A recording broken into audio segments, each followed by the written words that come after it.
இளையவனின் இடையொரு நூலகம் படித்திடவா பணிவிடும் இரவுகள் ஆயிரம் இடைவெளி எதற்கு சொல் நமக்கு உன்னாடம் ஒரு முறை விடுமுறை எடுத்தால் என்ன என்னை தீண்டக்கூடாதென வாரோடு சொல்லாது வங்கக்கடல் என்னை ஏந்தக்கூடாதென கையோடு சொல்லாது புல்லாங்குழல் நீ தொட்டால் நிலவில் கரைகளும் நீங்குமே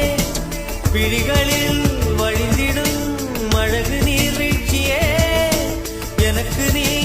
உனை தர எதற்கு